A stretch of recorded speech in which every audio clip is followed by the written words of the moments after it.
welterweight championship. It was 14 rounds of high drama and sheer courage. And when it was over, Ray Leonard took home the unified title. In 1982, Aaron Pryor retained his junior welterweight title after a heroic challenge by lightweight champion Alexis Arguello. Again, it was 14 rounds of non-stop action. And now, in 1983, WBA light heavyweight champion Michael Spinks and WBC champion Dwight Braxton meet for an undisputed title. I am the buzzsaw, the one and only. I want you to stand by for the Spinks Gems. Tonight, HBO Sports is proud to present the Brawl for It All.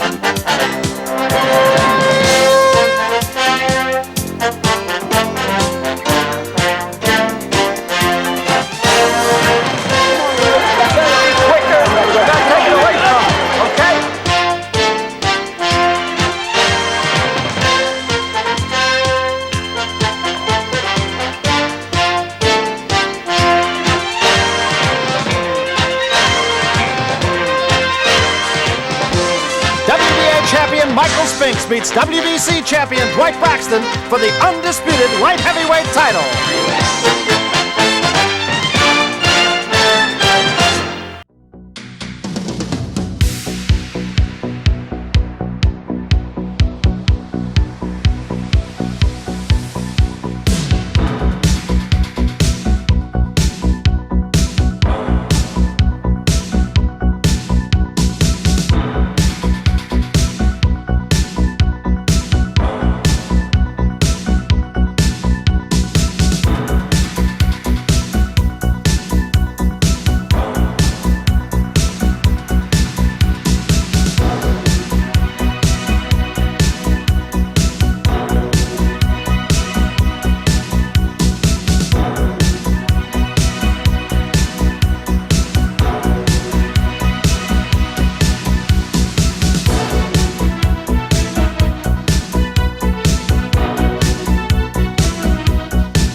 Tonight, live from the Atlantic City Convention Hall in Atlantic City, New Jersey, HBO Sports presents World Championship Boxing.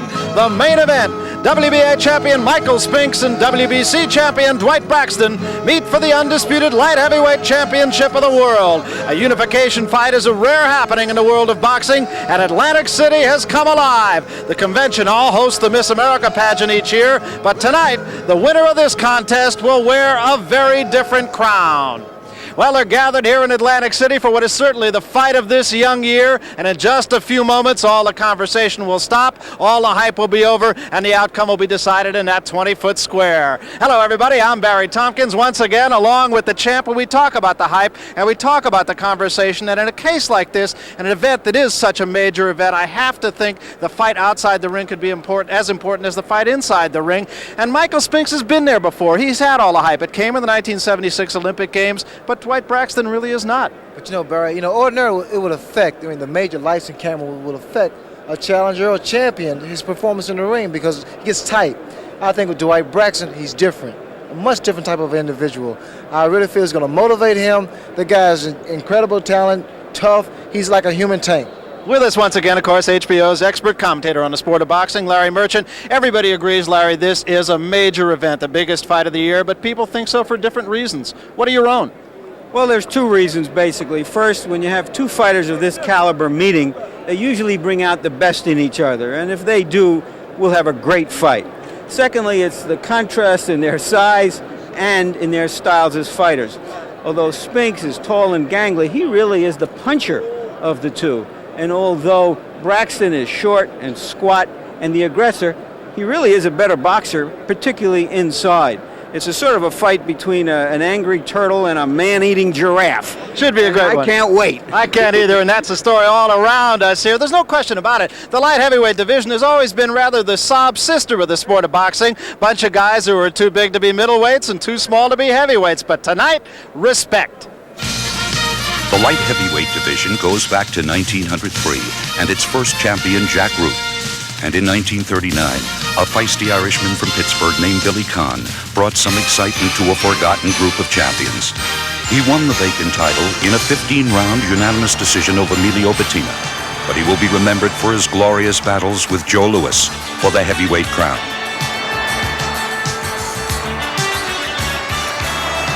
He reigned for 2 years as light heavyweight champion, and today he still resides in Pittsburgh. Well, there were some good fighters a long time ago. Like in every division, they had 10 guys as good as the champion. Today, it's different. In the next 12 years, there were 6 champions. And then on December 17th of 1952, Archie Moore won the title at the age of 39. After his 15-round unanimous decision over Joey Maxim, he ruled the division for 10 years. It is still the longest reign in history. I think about it now, and these are some of my pleasant memories. And I remember all the fighters with great respect and great love that I did cross their trails, that our trails crossed in this life. And I'm happy that I chose a career of a prize fighter. 6 years later, a relative unknown from Albuquerque, New Mexico, Bob Foster, met Dick Tiger for the undisputed title. In the 4th round, the 6'3" Foster delivered a devastating left hook to the jaw, which knocked Tiger out for several minutes. Foster went on to defend his title 14 times in 6 years. Yeah, I think I retired about 5 years too early. You know, that's all these guys are getting. Even these little bantamweights getting $1 million purses, you know. And that's a lot of money for a fight.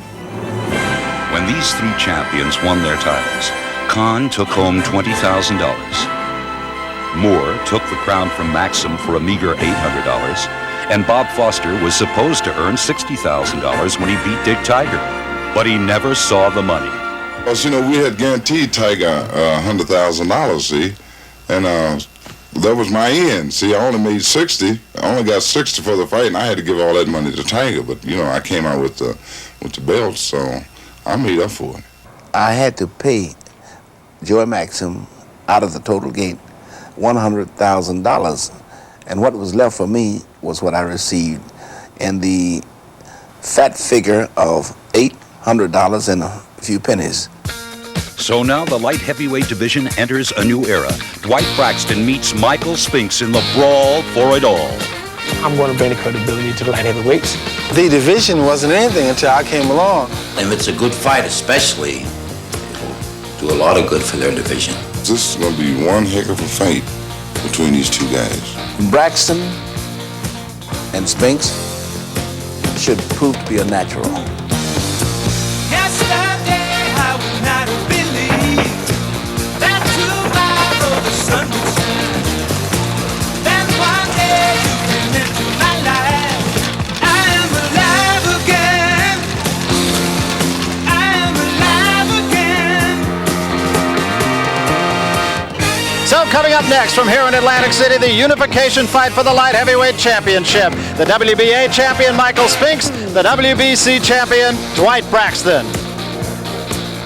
Ray Leonard, no question about it. This is a classic confrontation of styles. You got the big man, sort of a straight-up guy, and he is big for this division, over 6'2", and a guy who's going to come straight at him, Dwight Braxton, who says he's a boxer, but he likes to box close. Can Michael Spinks handle the style of Dwight Braxton? Michael Spinks has all the physical qualifications to deal with a guy like Dwight Braxton, because Braxton's going to bring the fight to Michael. Michael's keep him outside with that left jab, not let him get close to him so he smothers punches. It's going to be a good fight. I'm looking for an early knockout. These guys use 8-ounce gloves, which is, I think, very unusual for me. You said unequivocally this fight will not go 15 rounds. I'll quote you on that one right now. You know, one of the biggest questions asked is, who is Michael Spinks? Well, he's a guy who admittedly says he doesn't much like to fight. He doesn't like the idea of hurting someone. That'll give you an idea. Hello, students. I think I have a little story for you all about myself, my childhood. Not from the beginning, but say from the time I was in school. Michael Spinks grew up with 7 brothers and sisters on the near south side of St. Louis, Missouri. The ghetto is an arena for a neighborhood gang, a living nightmare for a young man trying to survive, and for some, a forum for thought. I always daydream. And I lay in the grass and I'd be looking at the sky. And I would just wonder, My mind would wander, and I would wonder about me controlling my hand, and, feeling my heartbeat. I was really very curious about life, I guess. I dedicated myself every day to training and getting myself really physically prepared, trying to make the Olympic team. And the Olympics is the biggest amateur event in the world. Michael Spinks went to the Olympic Games in Montreal in 1976 and decisioned the Russian Rufat Riskiev to win the gold medal in the middleweight division. It was his proudest moment. My life had changed when I won the Olympics. And my life as a pro was my life as a pro. And I didn't know what to expect out as a pro. Michael's professional future was clouded by the unfortunate troubles of his brother Leon, who went from Olympic gold medalist to world heavyweight champion by beating the legendary Muhammad Ali. We ran a tight ship to get Leon the title. Leon accomplished the mission. And immediately after that, it was the beginning of an end. After Leon won the title, there was just so many people on Leon. And Michael saw this, and I think that he wants the best for his brother, and he felt as though that the people that was, trying to get to Leon was the wrong people. I would try to say to him, Leon, let's get together. I mean, Leon, you're out there by yourself now. You need a friend, and you don't have there's no one you can find to be a better friend to you than your brother. Okay, before long, Leon and myself, we were destined to become the first two brothers to ever win a world title. One day in 1980, Michael woke up and found his own identity. He rededicated his life to boxing. While sleeping during a training camp period, he would awaken in the midst of throwing a combination. And suddenly, he was a light heavyweight on his own mission. Michael had developed the most fearsome right hand in boxing. And finally, he had become a world champion.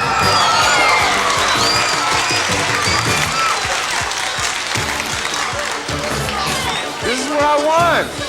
I won this when I fought for the world title. But the glare of the spotlight does not always bode well.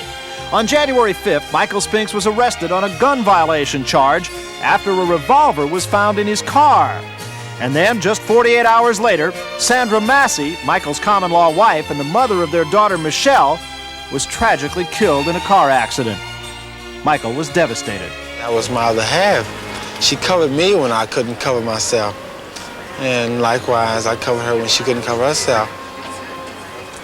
So it's tough, I guess in time, as time passes, I guess I'm dealing with it. But each and every time I think of my daughter and how she's doing, I get feelings of emptiness. You've got to bite the bullet, because always remember one thing, Michael. Yesterday you can do nothing about. From this day on, this is the first day of the rest of your life. She is in the flesh gone, but in spirit she still lives within me. I'll stay in school. I'll listen to every last one of my teachers.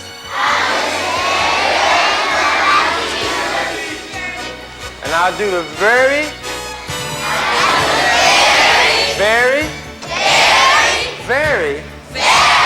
best that I can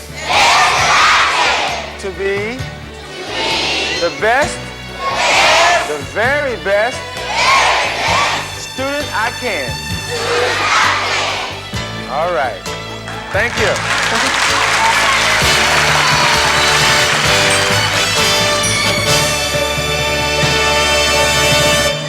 An interesting look at an interesting guy. There was a very emotional scene, incidentally, just a few moments ago in Michael Spinks' locker as his daughter was brought to him. There were a lot of tears all around the locker room. How it affects him tonight remains to be seen. We've talked about the fact that it is a very special evening for very many reasons. With a few of those reasons, here's Larry Merchant.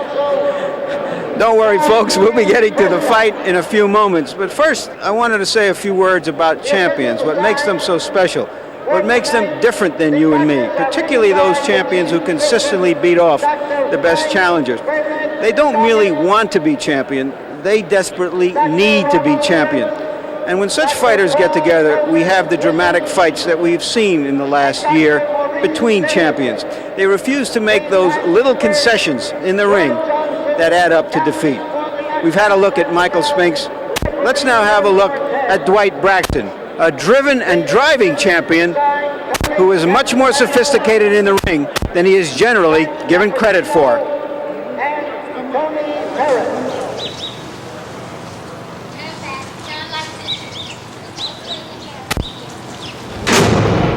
And Braxton right out of the corner of the bell, hammering away inside again. Riverside's corner center, hold on, Braxton for 4, 5, 6. I think I'm pretty strong to be small. There's no doubt that I can't go in the ring and just win with what I had. Where you got to prove to the world because you're small that you're as good or better than the average big person. Short people got no reason. Short people got no reason. Short people got no reason to live.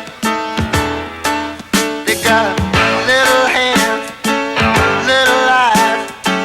They walk around telling great big lies. They got little noses, tiny little teeth. They wear platform shoes on their nasty little feet. Well, I don't want no short people.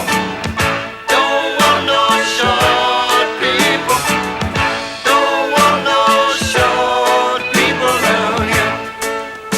To have merely lived in Dwight Braxton's world, the ring, the streets, and prison, a short person has to run and/or think fast and try harder.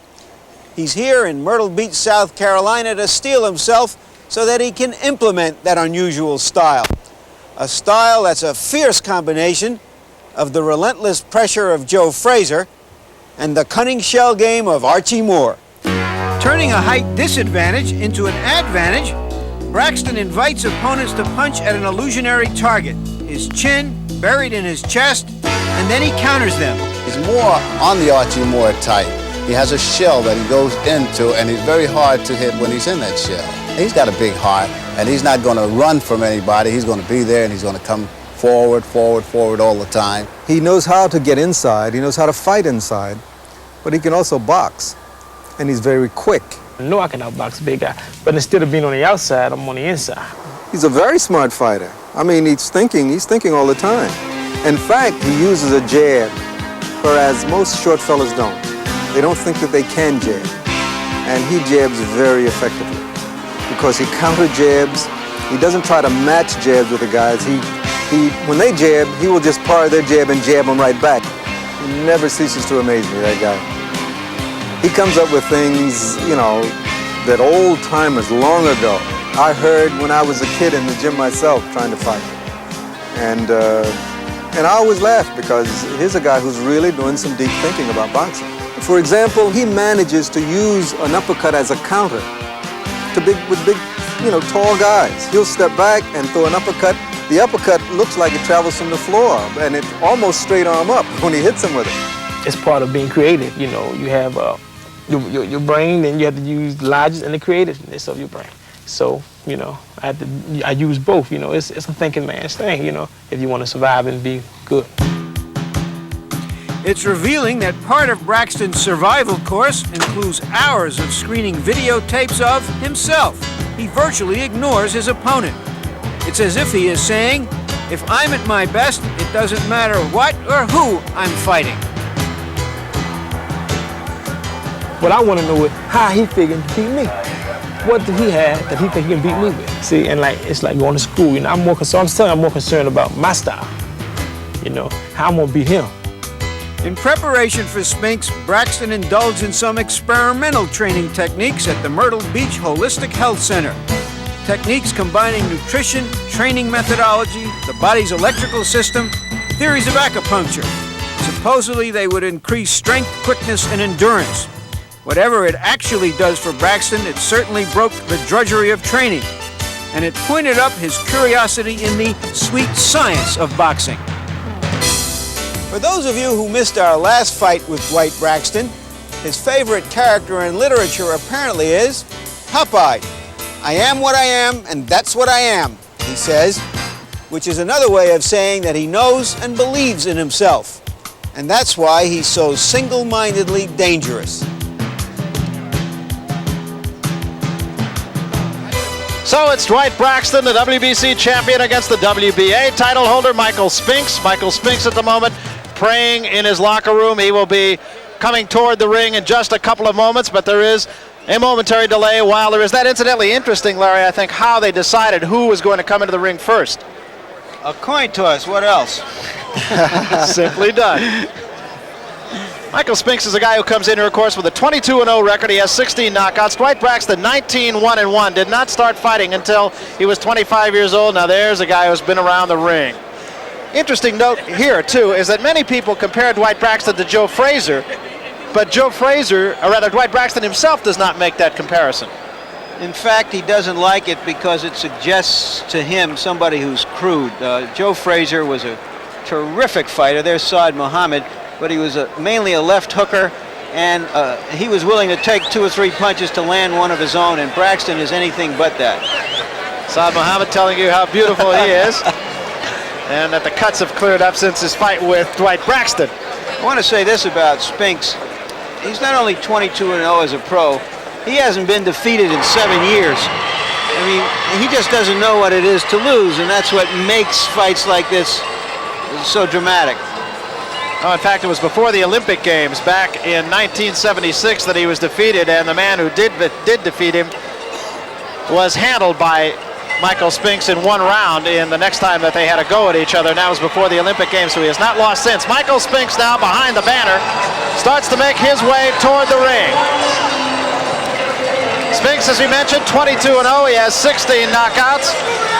He says himself he fights his best when he's pressured, and Ray, I don't think there's any question he's going to get pressured tonight. Well, no question about it. Dwight Braxton is going to just bring the fight, chair the fight to Michael Spinks. Spinks has a tendency to lay back, and I don't think he's going to lay back too long because Braxton's going to be in there. You know, there's a lot of conversation about the Spinks jinx. What that is, incidentally, is his overhand right, which he considers to be his best punch. But the fact is, he can knock a man out with an awful lot of punches. And in fact, he has knocked opponents out with a left hook. He has with the overhand right, of course. He's knocked them out with a left uppercut, with a right uppercut, and with a right cross. So he has a lot of power in both hands and from a lot of angles. The key to this fight for Michael Spinks is those uppercuts to bring Braxton's head up so he can hit it. One thing about Michael Spinks, if there's ever any criticism about him at all, and I don't know, Larry, that this really is a criticism, but Sam Solomon said he just won't take instruction. He says he learned to fight in St. Louis, and that's it. He learned everything he needs to know then. I think that's true. In fact, Quenzel McCall, who's the main trainer of Dwight Braxton, did indeed train Spinks for 3 fights. And he had the same thought, and he quit because he said, he's not a guy that he's found out what's best for him. He's sticking to it. He doesn't need me as a trainer. Oddly enough, however, and perhaps revealing, they brought in Eddie Futch to be in his corner for this fight. They wanted Eddie Futch, the famous trainer of many champions, to go to training with Spinks, but he had an obligation to Larry Holmes for his upcoming heavyweight fights. But they brought him in for this, and it's a little bit odd because I don't know what a man could do who's never been in the corner with a fighter before. I don't know if Spinks will listen. If the old saying in sports is you dance with who brung you, and what got you here is what you should do when you get here. In fact, Eddie Futch was in the corner one other time against Saad Muhammad, but there were 3 people in the corner that night giving instructions to Michael Spinks. So whether or not that holds true this time remains to be seen. Incidentally, in response to what we were talking about getting too much advice, and Ray, let me ask you this. Michael Spinks has said too much advice, not too little, has hampered most boxers. In fact, he included his brother in that. Is that a fact, you think? Yes, in fact, Leon plays a major role in the development of Michael. In fact, they help each other. It's that brotherly love that has made both of them as successful as they've been. Michael Spinks, all business, as you can see in the ring. He was like that earlier today at the weigh-in, too. Now, Dwight Braxton starts to make his way toward the ring. Hard to tell, really, which way this crowd is going at this point. And you see the fact that he is the shortest light heavyweight champion ever. In fact, 3/4 of an inch the shortest. But as he puts it, and I really love the way he describes it, he said, we're not going after rebounds. I don't have to worry about the height. Well, I tell you, he has the power to deal with those big fighters, those tall fighters. And my observation outside on the streets, talking to people, they've all said, this is a fight I wouldn't bet on because I don't know which way it's going to go. Dwight Braxton, when asked what kind of a style he would use to fight Michael Spinks, said, I'll go after him like a beaver with a hyperactive appetite lunching on a redwood. Braxton will definitely have to stay close to Michael Spinks, stay in his chest, not give him punching room. Spinks, on the other hand, is still an outside jab. Both these fighters, incidentally, very introspective. They're both kind of thinkers, and they both think of this sport really as a mental sport, and that's something that goes along with what you've always said. It's as much mental as it is physical. Mental stability is the key to one's performance inside those four squares. Both of them have also said that they aren't particularly fond of the sport, but it's a way to make a living. Dwight Braxton says, I don't enjoy beating up on people, but I'll do what I have to do. And so far, he's done that successfully on 19 out of 21 occasions. Should mention, really, that he has not lost a fight since his third fight. At one time, Dwight Braxton's record was 1-1-1.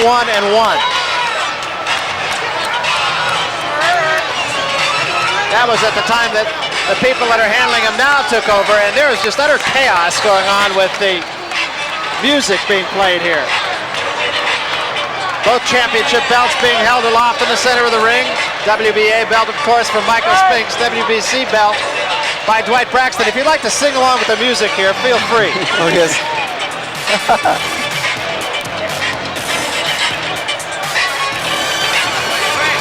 Both fighters all business, as we mentioned, and Braxton, in fact, was not even too interested in posing for the photographers at the weigh-in this morning with Michael Spinks. Spinks was a little bit more obliging. Braxton, as fight time approaches, gets very short. I mean figuratively as well as literally. Right now, let's go up to the ring announcer, Frank Shane, for the pre-fight introductions. Here's Frank Shane.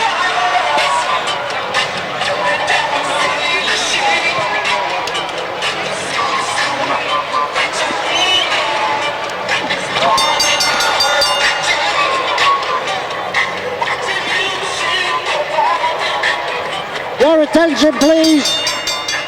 This contest, 15 rounds for the unification of the light heavyweight title, WBA and WBC. In this corner, in the blue corner, he's wearing red trunks trimmed with white. He weighed in at 174 pounds. His home is Camden, New Jersey. His career record, 19 wins, 1 loss, and 1 draw, scoring 12 KOs along the way. Here he is, the Camden Buzzsaw, the WBC light heavyweight champion of the world, Dwight Braxton.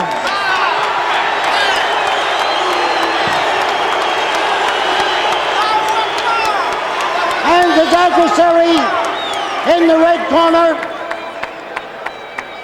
he weighed in at 173 pounds. He's wearing white trunks trimmed with black. His home is Philadelphia, Pennsylvania. He is a former Olympic gold medal winner in the middleweight division. He remains undefeated, 22 wins, scoring 16 KOs along the way. Here is the WBA light heavyweight champion of the world, Michael Spinks.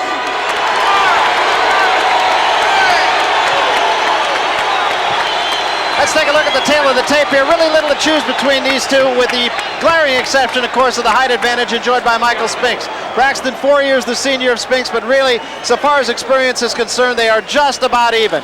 Braxton 19-1-1. Spinks, of course, is 22-0, but Braxton has not lost since 1978. Spinks since 1976. Otherwise, 174 for Braxton, 173 for Spinks. Everything is comparable. Here are the common opponents. Johnny Davis, who we saw a little bit earlier, knocked out by Spinks in the 9th round, and he was the man who beat Braxton, but remember that was back in 78. Braxton avenged that defeat with a 10-round decision. And then a fellow by the name of Wilburn, whom both men meet. An interesting quote, I think, from Johnny Davis, who said, my 6-year-old son can beat both of them. Well, either his 6-year-old son is a hell of a fighter, or he is prone to make some misstatements. Larry Hazard will be the referee. Incidentally, the 10-point must rule is the way the fight will be scored. There will be no 3 knockdown rule, no standing 8 count unless the fighter is knocked off his feet or through the ropes. And here is the psychological game in the center of the ring.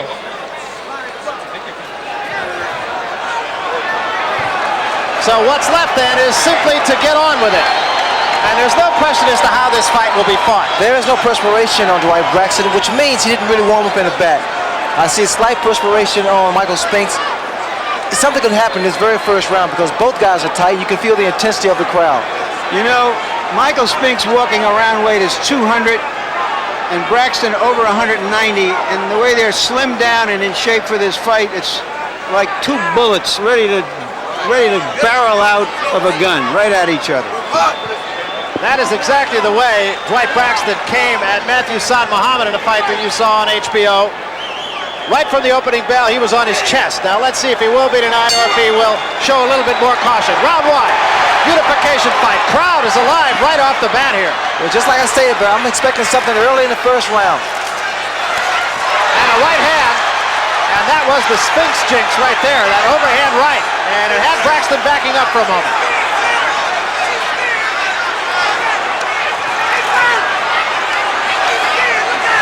Spinks he's aggressive now from the very beginning. Spinks would like to have Braxton at long range if he can. He also said that he does not want to let himself get on the ropes. Braxton admittedly says, if I get him on the ropes, I will beat him. That left jab of Michael Spinks will be the key for him to keep Braxton at bay. Instead of that left jab. Braxton has a very good left jab himself. Very stiff. Gets him in sideways that he can do damage.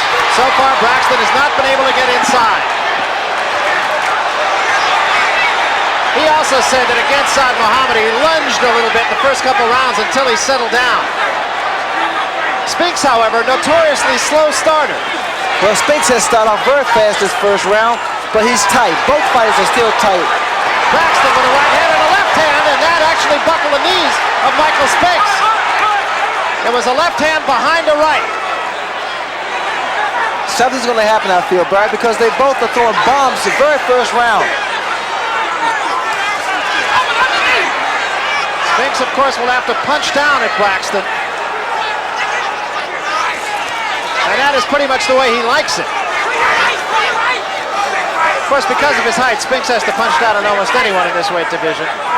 Well, Spinks can't afford to stand straight up, too erect. Because Braxton comes, he throws that jab to the body, to the head, then he comes with that crushing right hand. Braxton actually was questioning Spinks' defense. Said another good right hand by Braxton drives Spinks back to the ropes. That was a slip. And now Spinks hammers it. The first time it was not a punch. Braxton on the ropes now. There's a little bit of undue excitement here. I don't believe that first punch was so hard.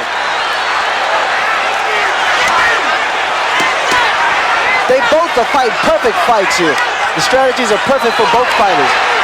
Braxton on the attack, Michael Spinks moving, getting out of the way of danger. Very good round for both fighters. I started to say, if Braxton was saying that if Spinks fights the fight he's always fought, he is wide open for almost any punch that Braxton would throw. Braxton said, I would be surprised if I never have to hit him in the chin.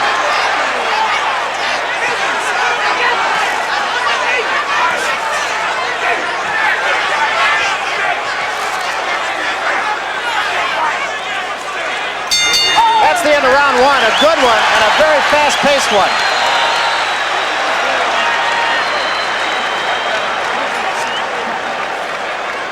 We'll take a look at that little flurry in the corner after Braxton slipped. Braxton is covered up very well. Spinks is trying to find him with that uppercut. There you see Braxton sticking his tongue out at Spinks. Braxton not getting much punishment, but all the punches were being landed by Spinks. Here we see it from an overhead view. Snap it. Lag it out there, baby. And there's Michael Spinks' corner. Drop them hands down. Get them up.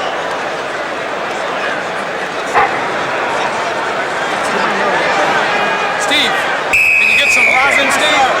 Okay, second down. Spinks' strategy coming into this fight, according to Eddie Futch, would be not to throw the right hand, to try to make Braxton lead, and to use his left unless he saw a big opening. Second round, little to choose in a fast-paced first round. Braxton has that natural defense positioning because it's like a turtle. He can tuck his head inside his shell and protect himself at all times. And you never really get all of him. It's very difficult to hit him because of broad shoulders, and he gets down very low. And when you go down to meet him, he comes in with that good stiff left jab. Both these fighters just impeccably conditioned for this fight. There was some talk that conditioning would be a factor. I really do believe both men are in peak condition. Oh, they're both in excellent shape. And Spinks cannot continue to throw those straight punches. See, the jab is okay, but he has to stop bringing some punches under. That uppercut, left and right uppercuts. Braxton has not been in as close quarters as one might have expected thus far. I really feel this is a fight that Braxton wants to really work Michael Spinks because Spinks doesn't really start off this fast. That was a pretty good right hand by Michael Spinks, but it did not do a lot of damage. The crowd will mislead you, really, in some cases. It is a very exuberant crowd, but so far through the first two rounds, it has been exuberant in some cases without cause. Both fighters have to be careful at all times. For Michael Spinks, he can't throw punches inside then come up with his head straight in. He needs to move away under, slip under. Braxton can't just stand there and can't telegraph his punches because you know there, Spinks comes back. One of those 4 punches scored by Michael Spinks. Braxton actually taunting him on the ropes here. That's the key for Spinks once again. Make Braxton throw it, miss, and then capitalize on it.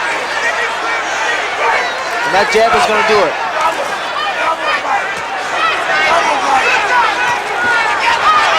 Braxton lunging at Spinks, and again, no damage by either man. That right hand a little bit short, but it did catch Spinks on the nose. There was a good left hand by Braxton. The power of Dwight Braxton is incredible. Michael Spinks punches very hard, very well. And these guys, I think they're equal in punching power.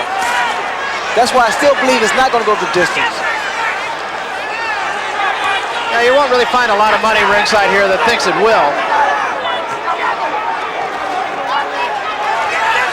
Braxton continuing to lunge at Michael Spinks, but he really doesn't have much choice. I don't think he's going past 5, Barry, to be honest with you.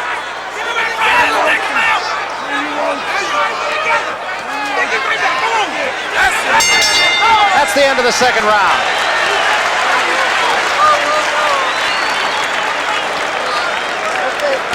This is a fierce pace. There's not a moment's let up for either fighter. Let's listen to Dwight Braxton's corner. Take a deep breath, John. Breathe it. Take it in. Take it in. Double up your left hand. Only jab it once. How's everything? Everything okay? Everything's fine. Okay, so you're going at the head a little too much. Listen all the time. But you're ripping on him. It's going about it. It's going about it. Take your time. Let's go about it. You know, hurry. And listen to him all the time. So let's go underneath. Keep your hands high. Okay? Eyes on him all the time. And just work. That's all you have to do. Hustle inside. Working good. Stay alert. Stay off the ropes. Out of the corner.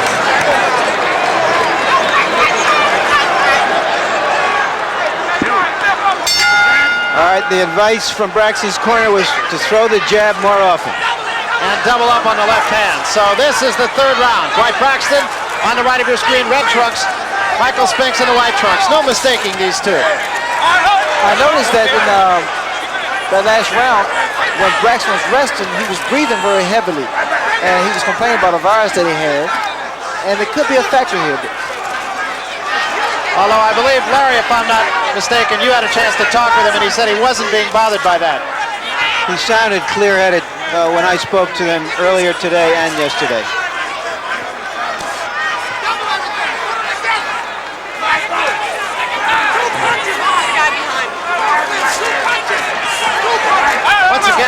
Braxton a little bit off balance on some of his punches, and that time trying to throw a punch from behind.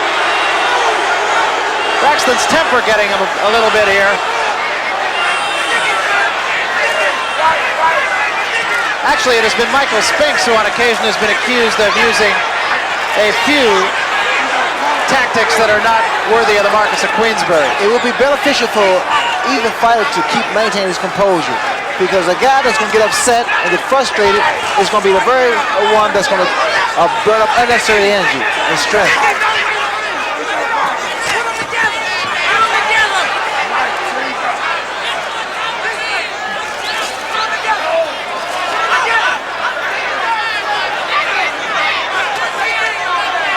Spinks has successfully been able to keep Braxton off him pretty much.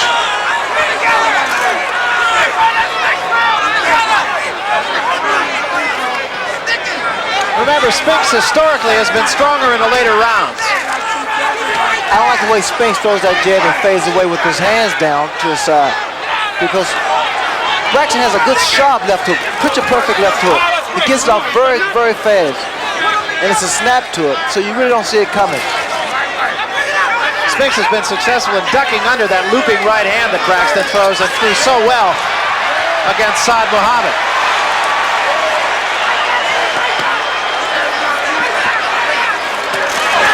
That's the left hook I was talking about, bro. You see the way it comes out, he snaps it. That left hook a moment ago landing behind the ear of Michael Spinks. Spinks keeping the jab in the face of Braxton, and while it's not really doing any damage, it is keeping him off him. There's a good right hand by Braxton, and it traps Spinks against the ropes, who spins away. That left jab of Spinks is keeping Braxton at bay. It's not giving him time to set his punches up. Yeah, it's not a particularly damaging left hook, but it's just keeping his man off him enough. But he has to get that jab. Every punch that Spinks throws, he has to get it back soon enough. He's snapping back because Braxton's going to come back with something. He's going to counter. I'd have to think of this as a pretty good round for Michael Spinks. Here's a program reminder from HBO, the World Figure Skating Championships. An exhibition of champions comes your way Tuesday, March 24th, 7:30 Eastern, 6:30 Central. And I was there with JoJo Starbuck, one of the top professional figure skaters, so you can see the newly crowned 1983 World Champions in a spectacular exhibition from Helsinki, Finland, only right here on HBO.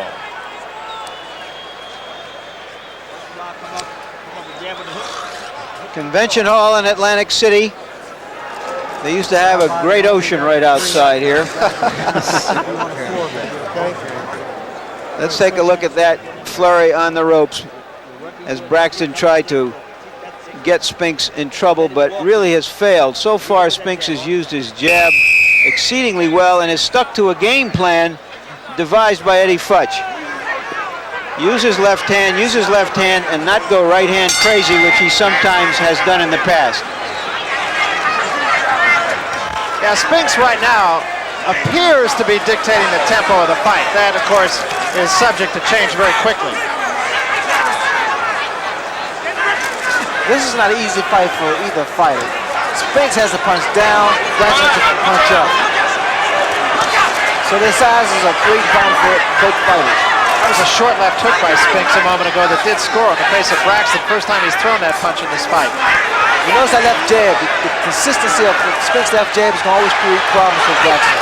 That hook by Braxton caught Spinks on the gloves, no damage.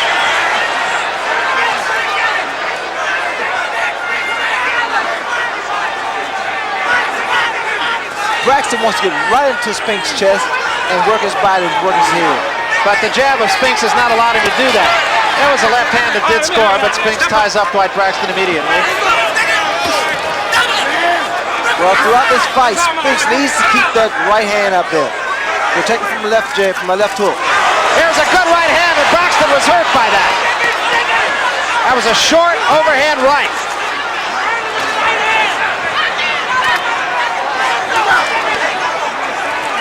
See, Braxton can't get set. That jab of Michael Spinks is doing wonders for him. Now he's starting to throw the uppercuts. And as you mentioned, he uses the uppercut to set up the right hand. Raise that chin up. Those left and right uppercuts will raise the chin up of a shorter fighter. Spinks for the last round and a half has been very effective. And that jab is scoring consistently now.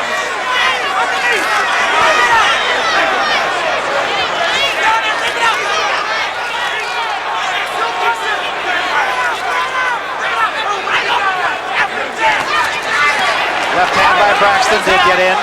It's just hard to imagine, but Braxton never had an amateur fight. What he has now is natural ability. Of course, he spent 11 years in either juvenile detention homes or in prison. He was at Rahway. And he admittedly says, I don't ever want to go back there. Very community-oriented now, as a matter of fact. He doesn't really credit Rahway Prison's boxing system, though, with teaching him the boxing skills. He learned those, he says, after he got out. Meanwhile, Spinks continues to score almost at will right now against Braxton. Well, see, what Spinks is doing, he's just confusing Braxton. He's throwing jabs, he's bringing his punches under and over. And he doesn't want to be here. He doesn't want to be in the corners or against the ropes with Braxton. He's doing the right thing, keeping the center of the ring. There's a left hand by Braxton that did get in over the guard of Spinks. Braxton has not been able to follow up, however, so far at the end of the round. Michael Spinks is fighting an extremely disciplined fight. He's fighting the best opponent he's ever been in the ring with. On other occasions, he's been wild. He's very disciplined. Bring that left hand back high. Don't drop it low, because you're looking to go over the top of that right hand. He's not wasting energy. When he starts to bob and reach, then you've got to go to the body. See, he gets the head too low. You have to go to the body with the left uppercut or the right uppercut. Yeah, Lee. What you catching, okay? Catching on your arms or get away from it. Get under it. And when he jabs, catch it, jab right back. Jab right back. Okay. Let you grab a little lower. Just throw your chin down. Short punches when you're inside. The question right now is if Braxton can keep the pressure on so that Spinks will slow down as the fight goes on. He is being controlled right now. This is the 5th round. Braxton, I know, cannot be satisfied with how close he's managed to get to Spinks, and it has been Spinks' jab that has consistently kept him off it. Spinks has also successfully managed to keep the fight pretty much in the middle of the ring. Braxton has a very good left jab, and it's very strong, very stiff, and he too can keep his man off balance without jab.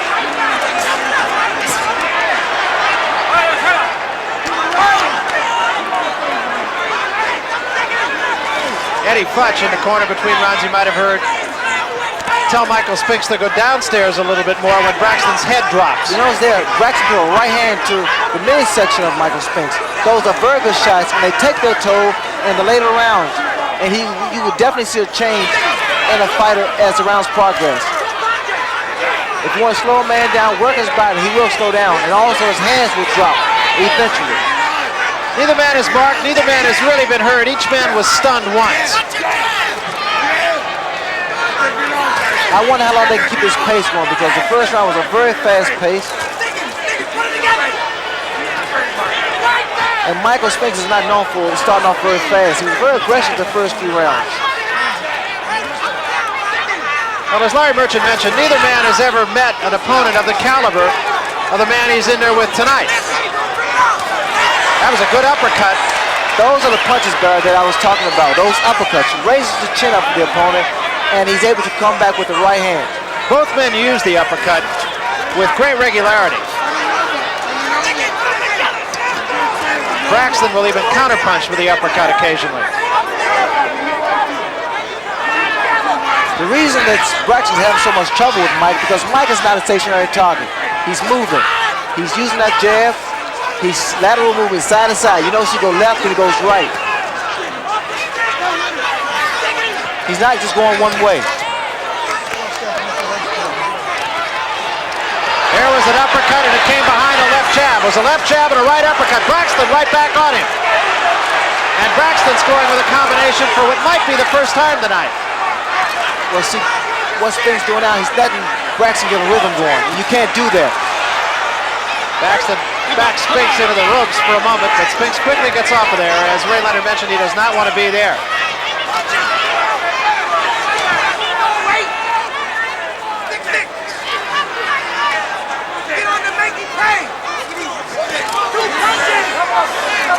Now Spinks needs to double that jab up. He has found his point. and now it's a double up. And that's the end of the 5th round. Pace slowed a little bit that round. More boxing coming your way on HBO on May the 13th. That's a Friday night, 10 o'clock Eastern, 7 o'clock Pacific. Larry Merchant, Sugar Ray Leonard, and myself will be in Providence, Rhode Island as Marvelous Marvin Hagler defends his world middleweight title for the 7th time against the #1 WBC ranked contender Wilfred Scipion. It's live only on HBO. All right, let's take a look at an exchange here. This perhaps was Braxton's best moment in the fight so far. A couple of left hands, and he landed a number of left jabs in that round. So far, this fight has become a battle of wills and left hands.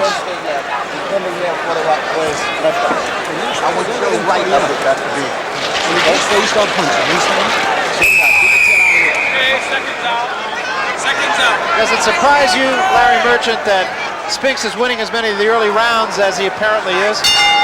I'm surprised that he's controlled the pace as well as he has. He's been much cleverer than he's been in other fights, but perhaps that's because he hasn't had to be clever in other fights.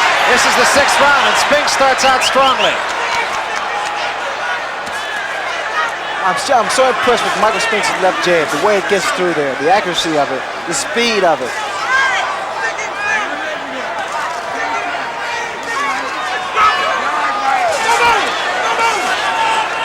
The esteem of the winner of this fight will raise considerably just by virtue of the fact that whoever is the loser, as we mentioned earlier, will have been the toughest opponent either man has fought. There was a good right hand by Michael Spinks, but Braxton ducks under a barrage and takes a right hand from Braxton, who sticks his tongue out at him. Braxton uses psychology. You know, he smiles, he sticks his tongue out, and that's just to make the fighter feel he's not hurt.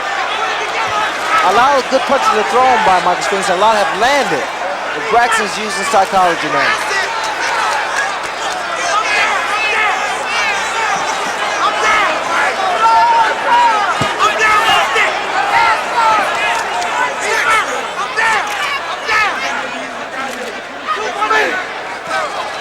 Both fighters are giving each other opportunities.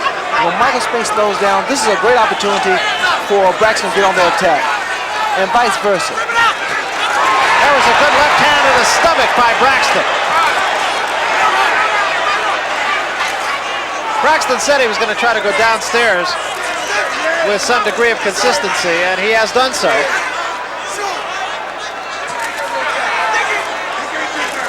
You know, even here, you notice the way that Braxton's carrying that left hand down all the way to his hip. There's a combination by Braxton, but the left hand caught Spinks largely on the gloves. An uppercut, though, does score. A lot of those punches are grazing punches, although they're still damaging. And getting back to the point I was trying to make with Braxton's hands down low.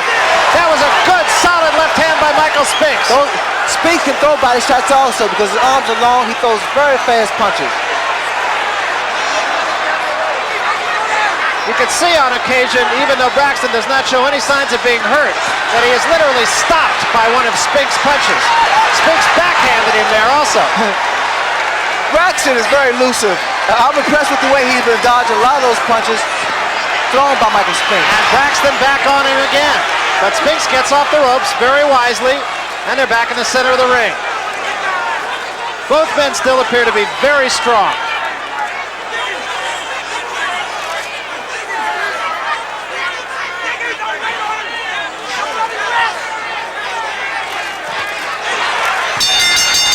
At the bell.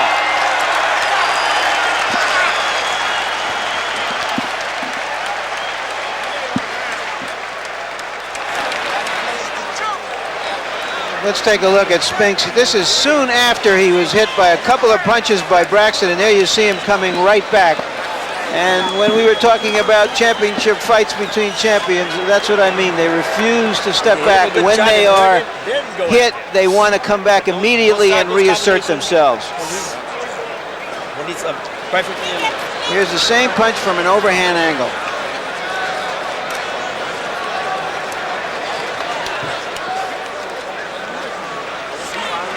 I would think about now, Ray, that Braxton may be getting a little bit frustrated. He's frustrated, yes, and I see signs of fatigue setting in because he's been missing a lot of punches. He's been caught by a lot of punches. don't follow me. Come on, baby.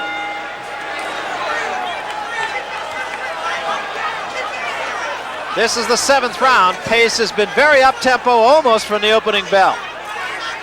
Normally, Braxton is the guy that frustrates a fighter because it's difficult to hit him. And here I think he's being frustrated by Michael Spinks' consistency of the left jab and his movement. Spinks is keeping that left jab working. Braxton cannot set. He can't get inside. He can do this all night long. Left jab, very effective. Very effective. It doesn't have to be hard either, Bud. A few taps, just keep it, man, just keep it in his eyes. And that was a great shot, right to the kidneys. That was a terrific punch. And Braxton, I believe, is in a little bit of trouble. That was a great body shot, great kidney punch by Michael Spinks, and it's stunned. I thought that it stunned Braxton. But Braxton's always dangerous, just like Michael Spinks, always dangerous. So you're never too sure about these guys.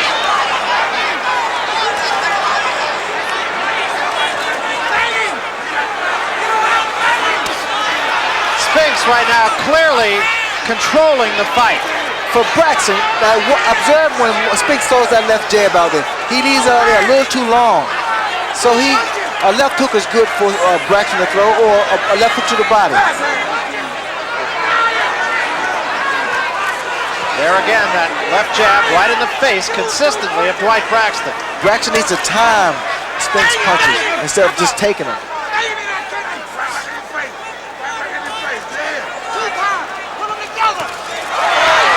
Combination by Spinks goes on Braxton. Neither man is marked, and in fact, neither man really showing even so much as any puffiness. Well, the defense of both fighters has been superb.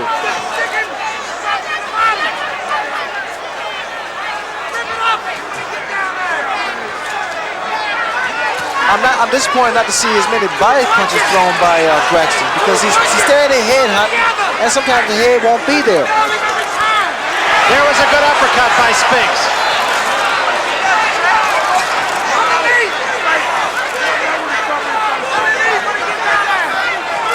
You see there, once again, Braxton goes for the head and he misses. Braxton in this round does look like a frustrated fighter. That body's gonna be there, bro.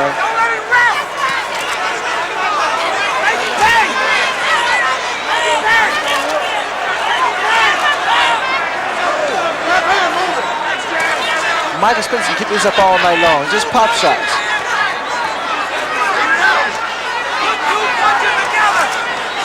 Wild right hand by Braxton at the end of the 7th round.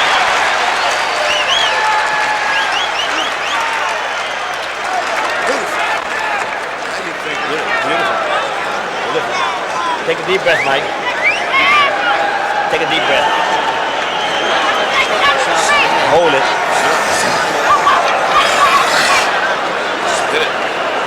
Real fast enough.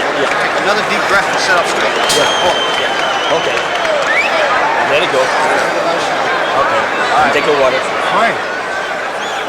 Here is Spinks, who is beginning to dominate the fight. That was an awfully good right hand to the body. I said earlier, Ray, that That's all you have to do. Braxton was part Archie Moore and part Joe Frazier. I think he's going to have to forget the Archie Moore part and come on like Joe Frazier and try to dominate his man physically rather than with his boxing skills. I definitely agree, Larry. He has to be more in the past. Slowest man down.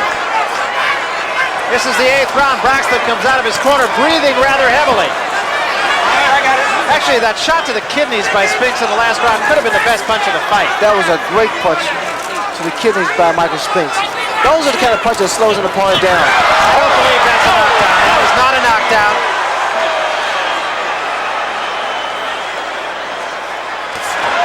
And Spinks comes right back with another left hook, and again you can just see Braxton be stopped by it. And there's a good right hand by Braxton. That was a good solid shot by Braxton. But Spinks right back with the left hand. That also is a push. And Michael Spinks can only laugh about it. They are calling that a knockdown. I don't believe it was. In all honesty, I do not believe that was a knockdown. It just happened so fast.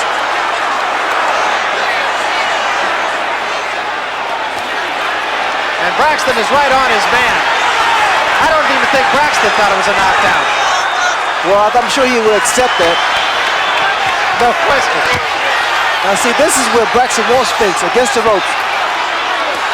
There's a good right-handed counterpunch by Braxton.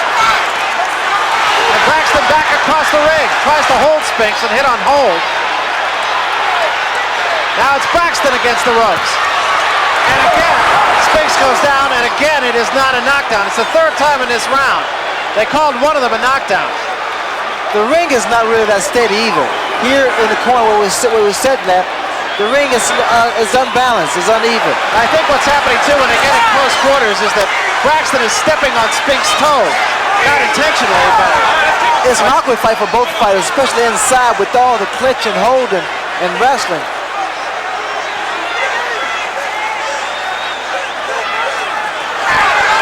Right hand a little bit short. That was a good right hand by Braxton.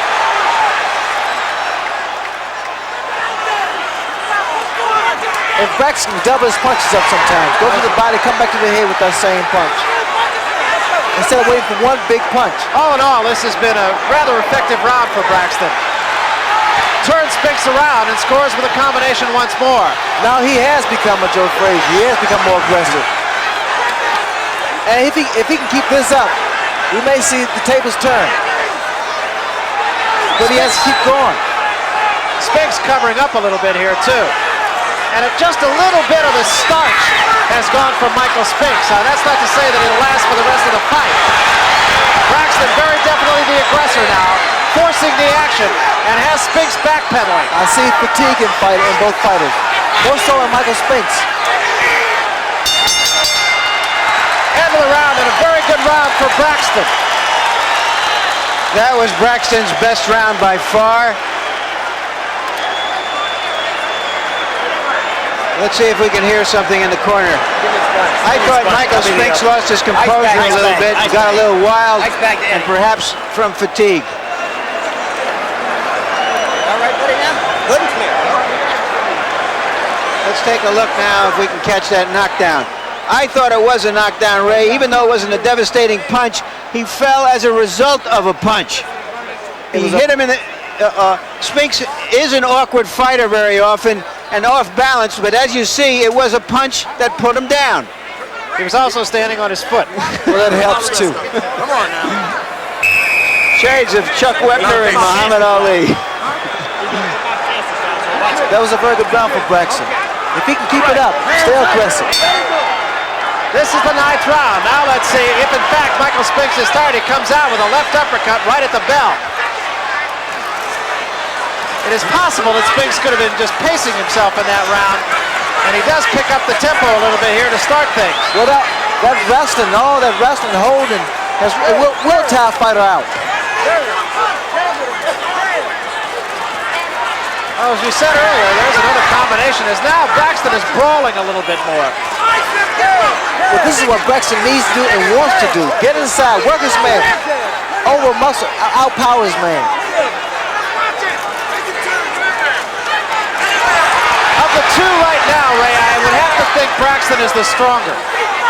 I think presently Braxton seems to have gained his second win a lot sooner than Michael Spinks. Although Michael still has enough power to get Braxton out of there if he should land a good punch. Again, both of these guys are capable of knocking each other out. There is not as much spring in the legs of Michael Spinks either right now. Well, you never seen Michael Spinks that aggressive and so early rounds.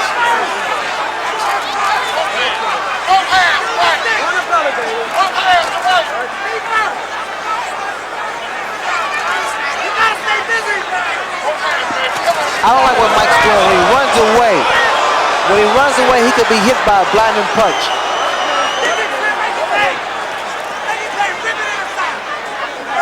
Braxton also able to get inside a little bit easier in the last couple of rounds. Certainly in the 8th round, and here a little bit in the 9th. There's a little bit of blood from the nose of Braxton. I don't believe that it would cause him any problem. That was a pretty good right hand by Spinks, but it did not cause Braxton to take a backward step. You know, another point to bring out, even inside, although Michael Spinks is tall and his arms are longer, he throws very good short punches and powerful punches. Whereas that you expect a shorter man to be able to throw more punches and do more damage inside. Spinks to me just seems a step slower right now. Well, Michael's starting to reach now. He's starting to telegraph his punches. What I'm afraid of, I'm afraid that Braxton's going to counterpunch with an overhand right while Mike is throwing that left jab out there. And there was a right hand, just as advertised. Well, I know I'm talking about too. And another good right hand as Spinks bounces off the ropes right into it. Well, Michael can't leave that jab out there too long. And there's another counter-punching right. You see what's happening now? He's giving Braxton momentum, and Braxton's going to take charge. He's going to take advantage of this. That was a short left hook stopped Braxton in his tracks. Braxton's making, the reason he's getting hit by the left hook is he's going down, he's staying there instead of moving his head a lot more. Nonetheless, another effective round for Dwight Braxton, I should think. God, he got the second. We're in Dwight Braxton's corner. Pull it in and let it out. You're okay. You're okay. That's what I want to know. All I want to know is how you feel. You all right? How we doing, fellas? Okay. Hey, I can't help step on foot. What you're doing though, you're letting the guy off the hook. You're letting him off the hook. You hit him with a couple punches in the stomach and you're waiting to recover. You're making pressure on him all the time. Here we see an overhead shot of the two fighters and the geometry between them, the problem that each poses for the other. And in Braxton's corner, Quenzel McCall is urging him to come on, that he's letting Spinks off the hook. It's obvious that they feel that Spinks is getting tired. And there is still quite a ways to go. This is the 10th round. I really didn't expect this fight to go this long. It becomes a whole different fight now, too. It is. I mean, they are fighting a different fight altogether. Overlooking the fact that there's size difference. Braxton again lunging at Spinks, but doing so with more success than he did in the early rounds.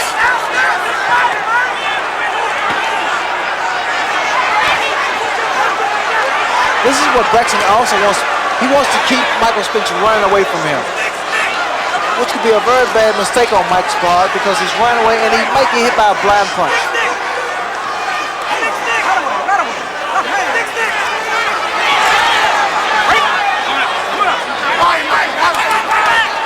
Remember, Dwight Braxton has not gone more than 11 rounds. Now there's a combination and a pretty good uppercut thrown by Spinks, and it really didn't seem to have any effect.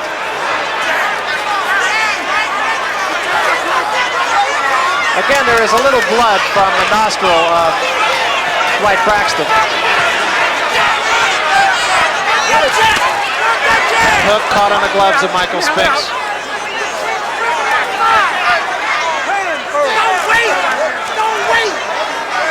Mike's goes to the body of Braxton sometimes. He's tried the head and you see that Braxton takes a very good punch. He starts working the body sometimes. This is the 10th round. There has been one knockdown, and that one is an arguable one. That by Braxton. I can't understand. Braxton throws a good left jab. He gets close, and I don't know why he's holding that right hand back.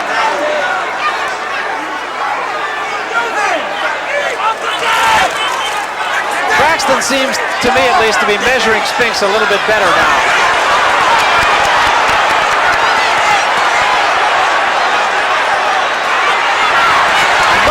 Punches missed. It's difficult to hit Braxton because he's on swivel. You know, he slips and slides, he bobs and weaves. Braxton looking to counter punch here and doing so effectively. Now, once again, there should be some body attacks on both fighters. They exert themselves a great deal that round.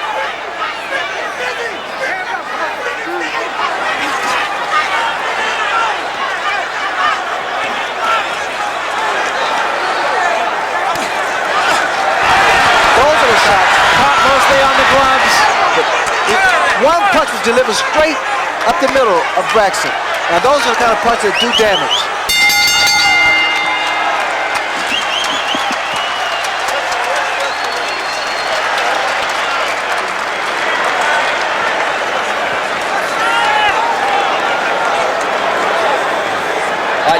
Give me the sponge. I mean the ice bag.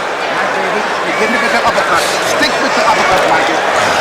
Stick with the uppercut. Left uppercut and right uppercut. All right, so right uppercut, Mike. Left uppercut. They're advising Spinks to throw that uppercut. Let's see what he can do with it. There it is. It hadn't done much damage. Both of them are practicing what Archie Moore used to call escapology. Escapology. They're a little bit tired, and there are a lot more punches that seem to be missing and hitting right now. Let's go.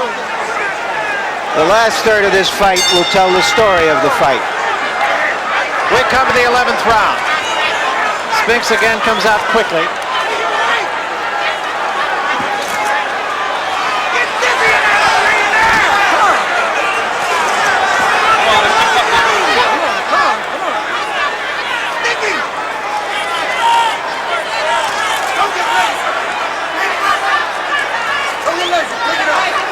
They're yelling from Spinks' corner, don't get lazy. And this also happens with fighters. It used to happen to me. I'll get in there and all of a sudden, if fatigue happens to set in, I'll get lazy instead of becoming aggressive. You start laying back too long. There was a left hand that did manage to get in, but that was really the only one of that flurry that did.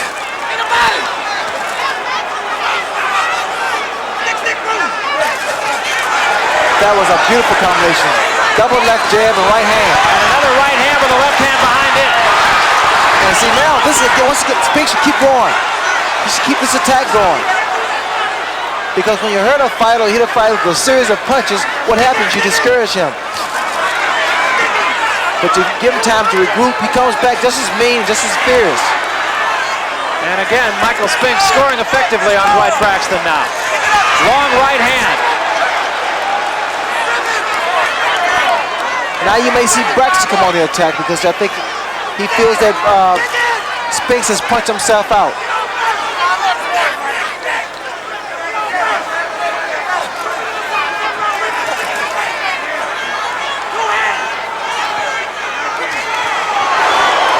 This has been a very up-tempo round for Michael Spinks. That was a good attempt by Spinks. He threw an overhand right, lead off right.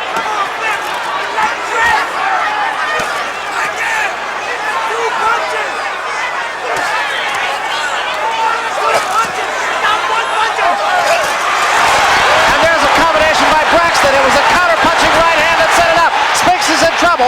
Back to the ropes. Tries to fight his way out. Takes another right hand and a left hand up on his shoulder. You see what happens, Barry? All of a sudden, Braxton retaliates. He comes back very strong.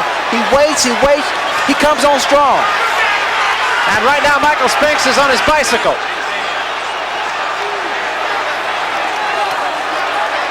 Telegraphed that punch, aimed it, and aimed that one also.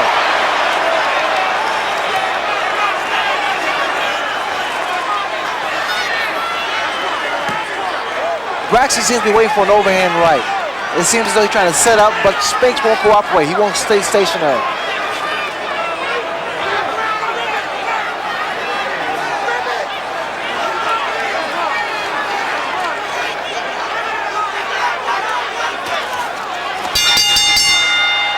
And that is the end of the 11th round. This then is as far as Dwight Braxton has ever gone in a boxing ring.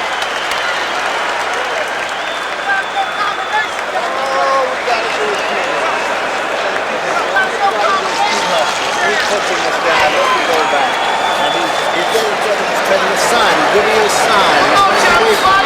Cut him off. Okay. I want you to cut him off. Don't follow him. Cut him off. Okay? There you see Braxton trying to draw Spinks into leading so that he can retaliate, bringing him into range. That was the best flurry of the round, and Spinks did a lot of fleeing in that round, and I don't know honestly how you score it. When a fighter is running that much, some officials will score it by the fighter who is dictating the tempo. I want you punching him out now. On my scorecard, gentlemen, I have Spinks well ahead, 6 rounds to 3 and 2 even. In which case, Dwight Braxton would really have to get getting if he was going to pull this fight out.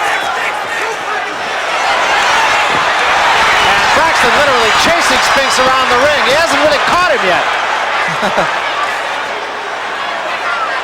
Well, this proves one thing. Michael Spinks is fast on his feet also.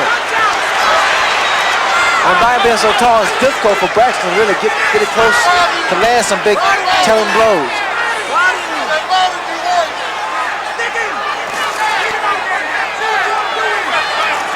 Another good punch for Braxton, throws a stiff left jab straight to the midsection. Braxton has been headhunting, really, as you mentioned, Ray, a lot more than I expected he would.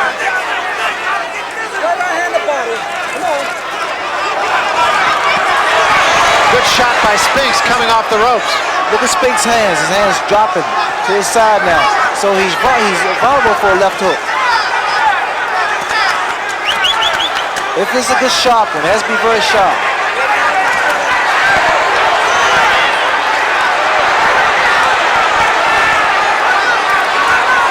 Still a little bit of blood for the nose of Dwight Braxton. There was a good shot by Spinks.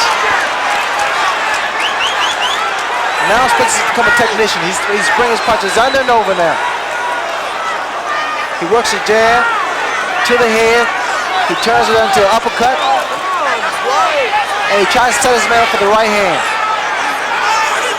You know, it's interesting. We were talking about the fact that if there was any criticism of Michael Spinks at all, it was that he didn't listen to advice.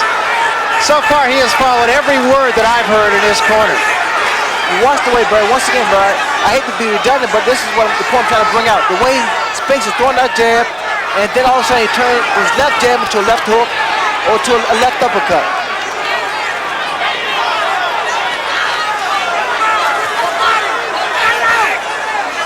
Spinks being the tactician, Braxton is stalking him.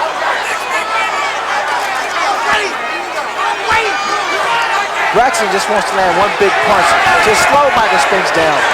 But as long as Spinks keeps that left jab coming like that, sticking out, he'll be okay. Left jab has been more effective in this round than it has in the last 4 or 5.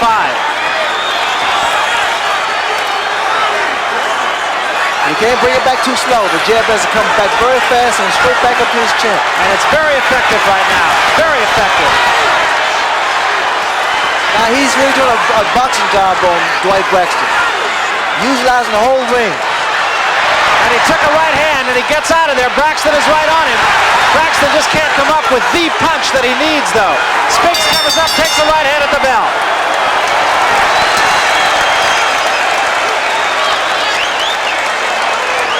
Braxton won the last 10 seconds of the round, but Spinks won the first 2 minutes and 50 seconds.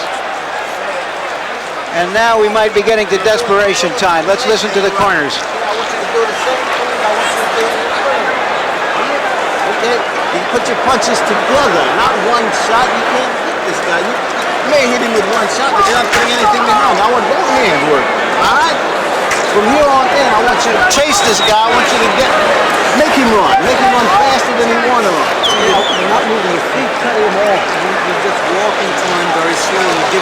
You're giving him time to get himself together.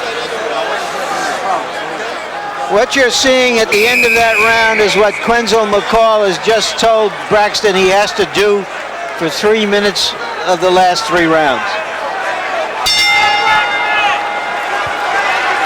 Round 13, it has been a good, intelligently fought fight, particularly on the part of Michael Spinks, who has been more effective with his strategy than Dwight Braxton has with his. You know, normally Michael Spinks wears a knee brace on his left knee. They hurt his knee running back in 1979, and he did it running on concrete in Army boots, and as his physician said, something had to give, and it wasn't going to be the concrete, and it wasn't going to be the boots. There's a good shot by Braxton. That was a beautiful shot by Dwight Braxton.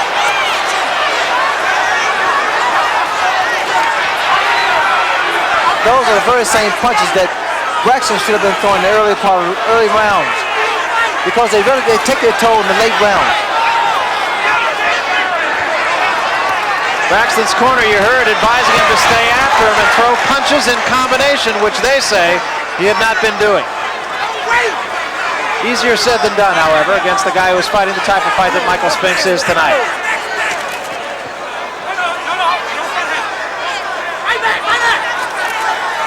A good punch to throw also against a tall fighter is jab to the body and right hand to the chin.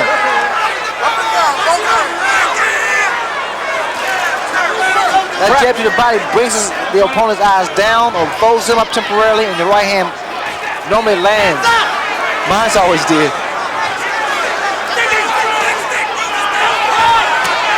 Braxton appears to me to be perhaps a step slower in this round.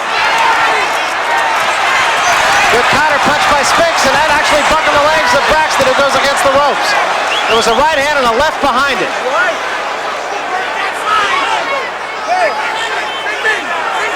I feel Spinks is fighting a very intelligent fight because he gets Braxton in trouble, but you never really know how serious trouble he's in because he comes back all of a sudden.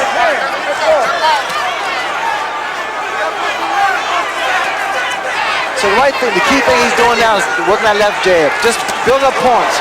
You see there how Braxton retaliates. Good sharp left hook, but again it was one punch.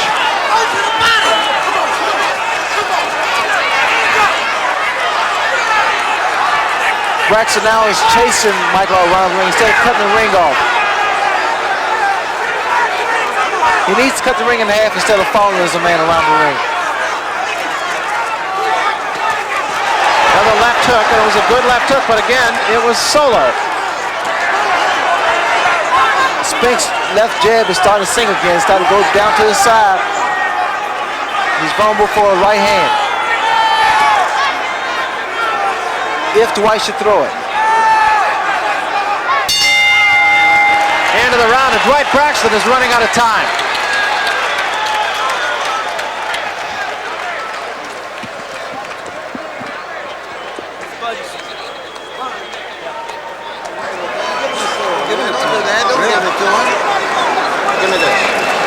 Well, he ain't had no real fire for the past several rounds.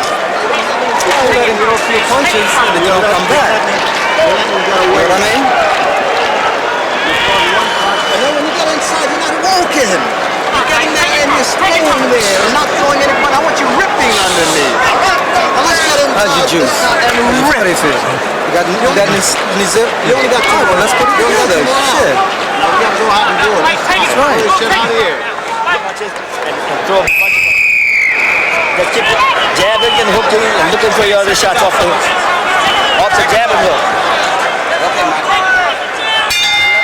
Braxton needs a knockout to win this fight.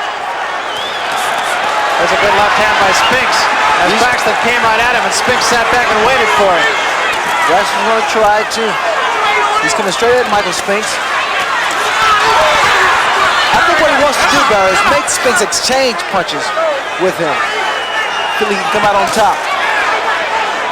You heard, I believe it was Wesley Mouzon in the corner of Dwight Braxton between rounds. Say, have you got any zip left? Braxton nodded his head yes. Again, notice Spinks' hands are down to the side.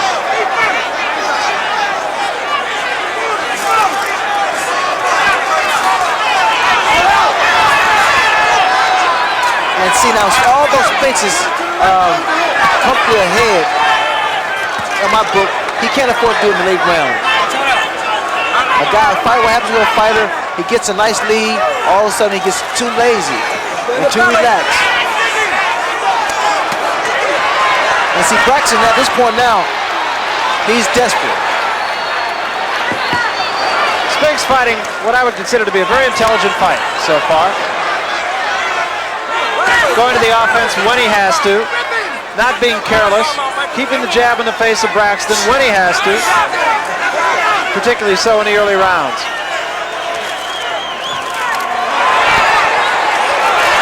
Braxton found the right hand, scored with the left, catches Spinks coming off the ropes with another left, and Spinks is a little bit wobbly. Braxton trying to get right on top of him here, but Spinks gets out of it.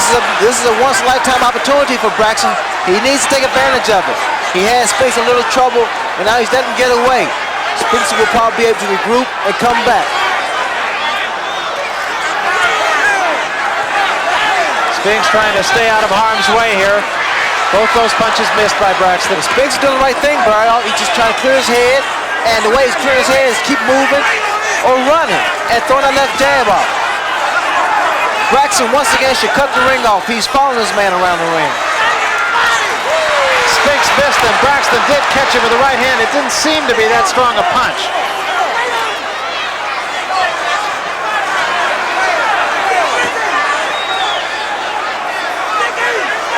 Fatigue is definitely setting with Michael. You look at his hands, down to the side. Now, Spinks fighting on guts right now, pretty much. Guts and experience. He knows what he's doing.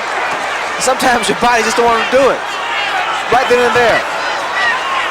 And again, Spinks bounces off the ropes, takes the left hand, but again, it wasn't a great left hand. And the right hand is short, and Spinks ties him up. Braxton's still trying to land that head shot, and it won't just come that easy.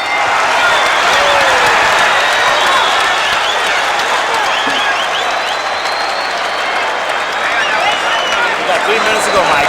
So, 3 minutes. Also, 3 minutes. Keep your hands up. Keep popping. Benjamin counter punches coming in. You got 3 minutes, baby. He'll be 3. Eddie, keep that on him, please. Speed up the minute. That's what you're gonna have to do this year. Let's walk right through him. Pull your chin out of the air. Get through him. Gotta get to him quick. You can't get to him slow motion. Okay. Don't rush at him. Everything going right for you? Everything's fine. All right, this is the last round. Okay, fellas, good luck. Don't run at him now, but I want you to get to him. Skip him. Jab. He ain't got it. Yeah. He ain't got it? Okay. No, he ain't got it. All right. Don't take no chance. I'm down. No, I'm down. Let me see for sure.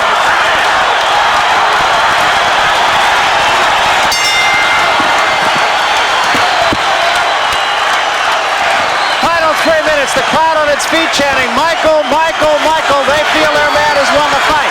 Dwight Braxton literally has 3 minutes to knock his man out. And Braxton, he's aware of that too. He can feel that. Fighting consist when he's losing. And Spinks on the offense actually early on here.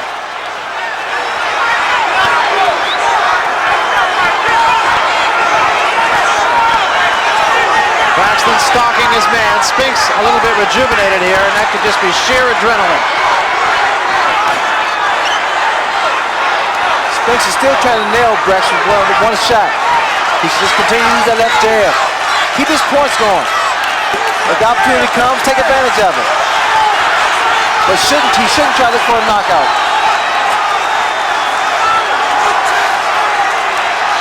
But always a knockout is always the safest decision.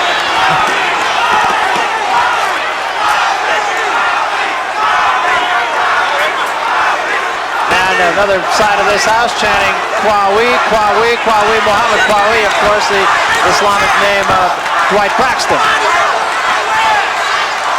It's been a very tactical and very strategic fight by Michael Spinks. Using the ring, using his all his physical attributes, his height, his reach, speed.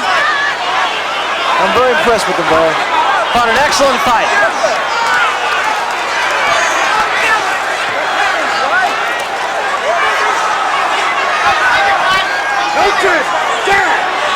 Once again, I'm still waiting for that right hand, and then he just attempted to land it.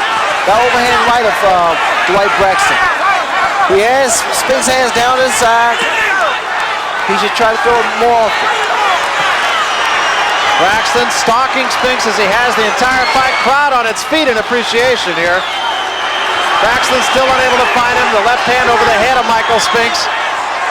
And Dwight Braxton is running out of time. He doesn't have that much time, Barry. And then here, the fight gets very, very desperate. This is the best time to frustrate a fighter. When time is running out and you know you're ahead on points and he knows he's behind, Spinks doing the right thing, just boxing. Spinks still on his bicycle, trying to stay in the middle of the ring. It would appear that that would be all he would have to do to win this fight. And he's doing a good job. You can see how much time Dwight Braxton has left. 23 seconds. Still trying to get his man on the ropes in the corner. He has said, if I get him there, I'll win the fight. Well, he has about 15 seconds left to prove his point.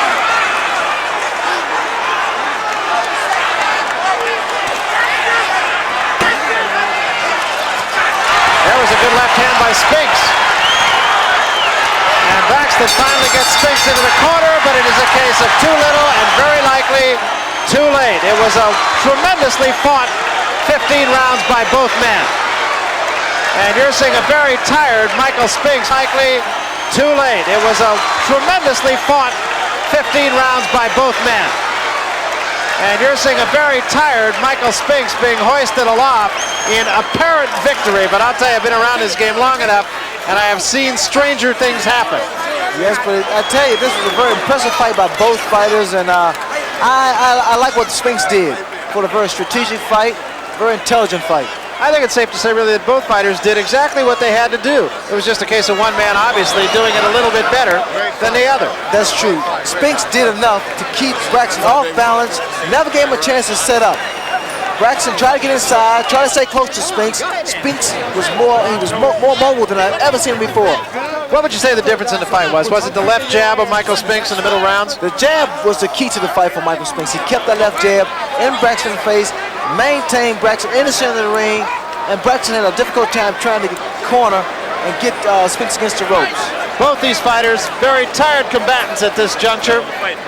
Hindsight, of course, a very easy thing, but if you had to do it over, you mentioned on a couple of occasions that Dwight Braxton headhunted perhaps a little bit too much. He headhunted too soon and too much, Barry. If he had started off sooner, to the body, work his way in, use his jab, because Braxton has a very good stiff left jab. He should have used his jab a lot more than he did.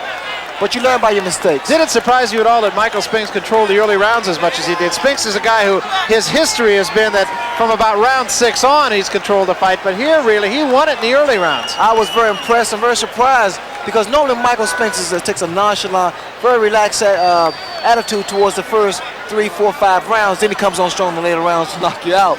But this time, he started off very, very aggressive, and he maintained that. He kept his pace going.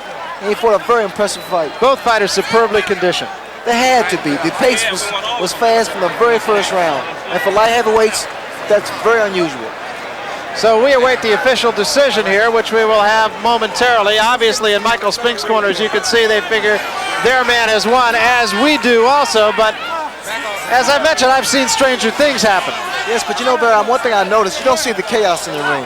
Normally it becomes hectic, but I'm sure that the crowd realizes and they accept the fact that Michael Spinks should get the decision. It was really hard to pick as Michael Spinks' daughter comes into the ring, and I'm sure you're going to be able to see her. I'm sure she will get into the arms of Daddy. You know the story of the tragedies that have befallen Michael Spinks since the first of the year, where his common-law wife, Sandra Massey, was killed in an automobile accident that back in January. Michael Spinks has really had a lot more on his mind over and above this fight, I'm quite sure. Just the emotional shock and trauma that he's dealt with, even though he had gone here and dealt with a guy of the caliber of Dwight Braxton. You know, I take my hat off to Michael Spinks. I mean, he went through a lot, emotionally, physically, spiritually, and he came out on top. And there is Michael Spinks and his daughter, Michelle, I believe is her name. And he is a very happy man. Michelle, at 2 years old, I'm sure will have to be reminded of the emotions of this moment, but I'm sure the man holding her feels an awful lot of emotion right now. Trying to get the ring clear so that they can get the official decision, and I'm not sure that that is ever going to happen here. We, of course, will be talking with both the winner and the loser. Right now, let's go up to the ring announcer for the official announcement.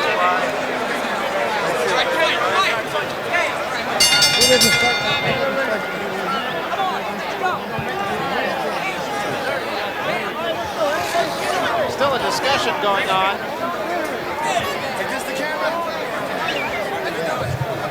Clear the ring, please. Please clear the ring. Let's clear the ring. Nelson, can you get them guys out of here? Please clear the ring. Clear the ring. Clear everybody back. Clear everybody back. Let's clear the ring, please. I didn't know how I was going to do it. I didn't see no hands. Done. Done. Okay.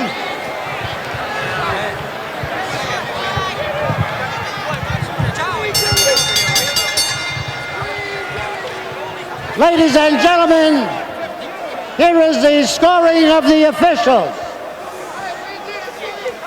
Referee Tony Perez scores about 144, 141. Judge Frank Cappuccino scores about 144, 141. And Judge Tony Castellano scores about 144, 140. The winner by unanimous decision, still undefeated, and the undisputed light heavyweight champion of the world, Michael Spinks. Michael Spinks. Well, there you have the official verdict, and as we mentioned, Ray, I've seen stranger things happen. That was a lot closer than you or Larry and I saw this fight. I'm so surprised the fact the fight was that close. The fight was not that close in my book. Although a very good fight by both fighters. I mean, they fought a very, very impressive fight. So the referee and one of the judges scoring a 144-141. That is quite close. And Tony Castellano, the other judge, scoring a 144-140. So the judge is consistent at least, but seeing it as a lot closer situation than we here at HBO did. Nonetheless, the winner is, as we discussed, and that is Michael Spinks, who remains undefeated at 23-0 now. He is the undisputed champion of both the WBA and the WBC.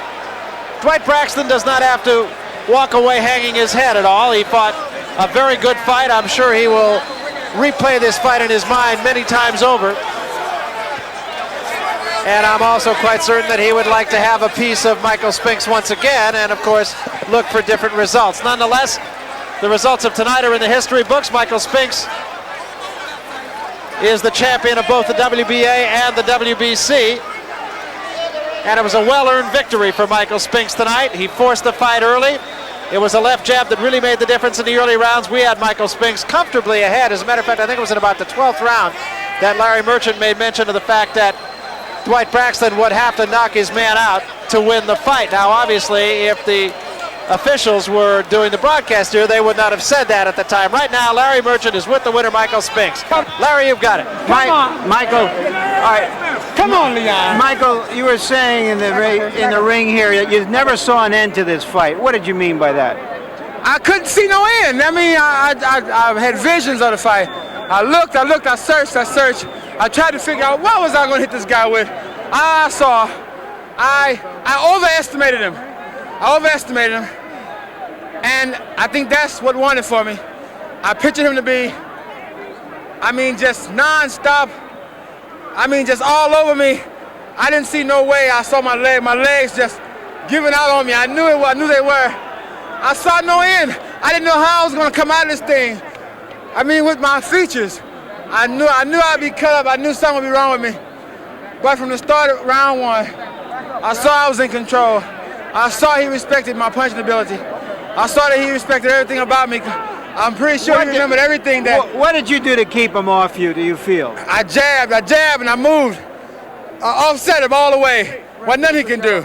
Was this uncharacteristic for you? Did you have a change of strategy, unlike other fights you fought? No, I just knew I had to get out of his way. I couldn't get nowhere near the ropes to let him just swarm all over me. But I'd like to say thanks to the good Lord above, because there wasn't no other way I could come through. He the one.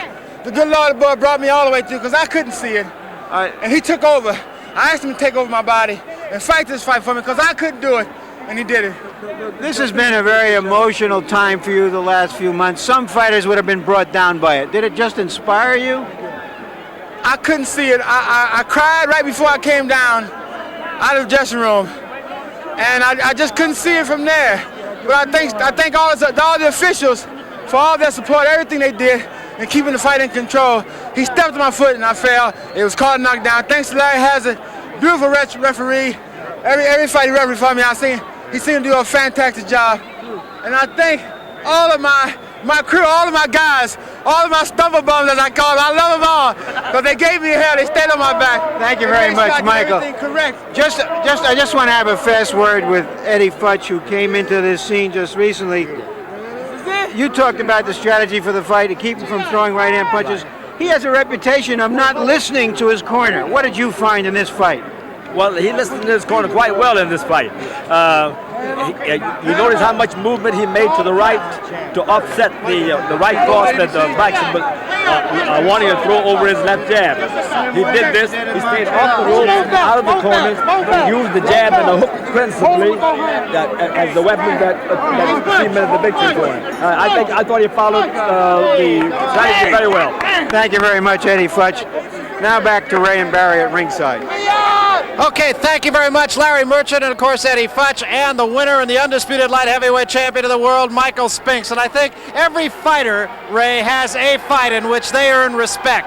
Perhaps it was yours with Thomas Hearns, and I think Michael Spinks got his tonight against Dwight Braxton. I'm sure he did. I'm sure the people at home really appreciated what was taking place in that ring. They had two great fighters, and unfortunately, one had to be a winner. Isn't it funny, though, how it does take a fighter to fight a guy of his own caliber to get the kind of respect that Michael Spinks got tonight? It takes a special kind of fighter to bring out the greatness in oneself. It took Tommy Hearns to bring out the greatness in me. It took Dwight Braxton and Michael Spinks to bring out the greatness in both of the fighters. Well, they called this fight the Brawl for It All. It was a very close fight all the way. And now I can't help but wonder if you have to start thinking about the Brawl for It All Part 2. Well, be sure to tune in for the World Figure Skating Championships Exhibition of Champions from Helsinki, Finland, Thursday, March 24th at 7:30 p.m. Eastern, 6:30 Central. Also, don't miss our next presentation of World Championship Boxing, when undisputed middleweight champion Marvelous Marvin Hagler defends his crown against Wilfred Scipion. That's live Friday, May 13th, 10 o'clock Eastern, 9 Central, 7 o'clock Pacific time, right here on HBO. So Michael Spinks has captured the undisputed light heavyweight title with a 15-round unanimous decision over Dwight Braxton. For Ray Leonard and Larry Merchant, I'm Barry Tompkins saying so long from the Convention Hall in Atlantic City. The executive producer of HBO Sports is Michael Fuchs. This show was produced by Ross Greenberg and directed by Mark Payton. The associate producer was Linda Jackson. And the production manager, George Wetzel. Yesterday I would not have believed that tomorrow the sun would shine. Then one day you came into my life. I am alive again. I am alive again. All the empty yesterdays have disappeared. Now that you have filled my life with love, no one else could ever mean so much to me. Every day my heart lasts longer as our love grows ever stronger.